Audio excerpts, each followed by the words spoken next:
Torment, Tides of Numenera draws the bulk of its inspiration from the fantastic 1999 RPG Planescape Torment, and it largely succeeds in recreating the attractive weirdness of that game for modern audiences. Its combat is a bit of a mess, but fortunately, the writing is strong enough to make up for it.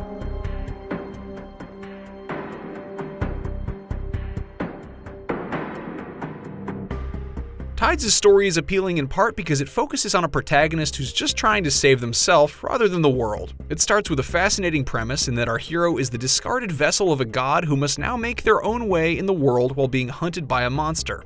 It's an immensely memorable story and is mainly told through an entire book's worth of text nestled in the multiple dialogue options for almost every conversation across the roughly 30-hour campaign. It's a shame the voice acting is woefully scant, but Tides nevertheless does well with wonderfully rich descriptions on hundreds of strange objects.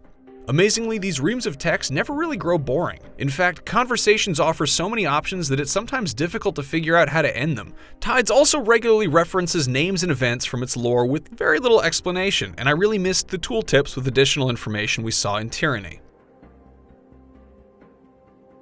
Fortunately, all that reading has payoffs beyond following the story. Conversation decisions also rule the influence of the titular tides over you. For instance, you'll gain points in the wisdom-focused blue tide if you keep talking to an NPC, or in the gold tide that favors charity and compassion if you perform selfless acts. They're a bit like D&D alignments with nuance, and they make replays potentially rewarding by dramatically changing how certain NPCs react to you. They also affect your relationships with your 6 potential quest companions, a generally interesting bunch that includes a fellow cast-off turned assassin and a haughty Gaston type who might not be as in control of himself as he seems. It's a good thing all that writing is worth reading because combat is scarce in Tides, and on the whole it's awfully dull. Tides and leveling unlock many abilities, but unless you're doing your best to be a jerk to everyone, you'll almost never use them. When you actually do get to fight, battles drag on a little too long because you have to wait for the turns to cycle through every last enemy. This can take ages, especially in the occasions when Tides of Numenera pits multiple enemies against your tiny band of up to 4 characters.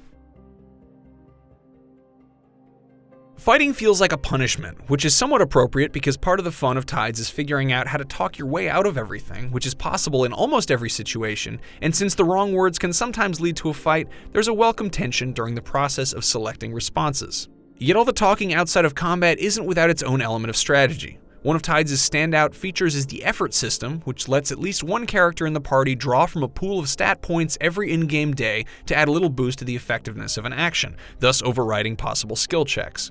Their limited design has the nice side effect of encouraging thoughtful play. Early on, it's hard to shake off the temptation to use effort points to their full effect at every opportunity, but there's greater reward in learning how to wait to use them. The turn-based combat may be disappointing, but Torment, Tides of Numenera manages to live up to the legacy of Planescape Torment with a fascinatingly weird and well-written tale. Thanks to a wide variety of options and conversations and the influences of its title system, it offers decent opportunities for a memorable tale each time you replay it. For more on role-playing games, fantasy, weird, and otherwise, keep it right here on IGN.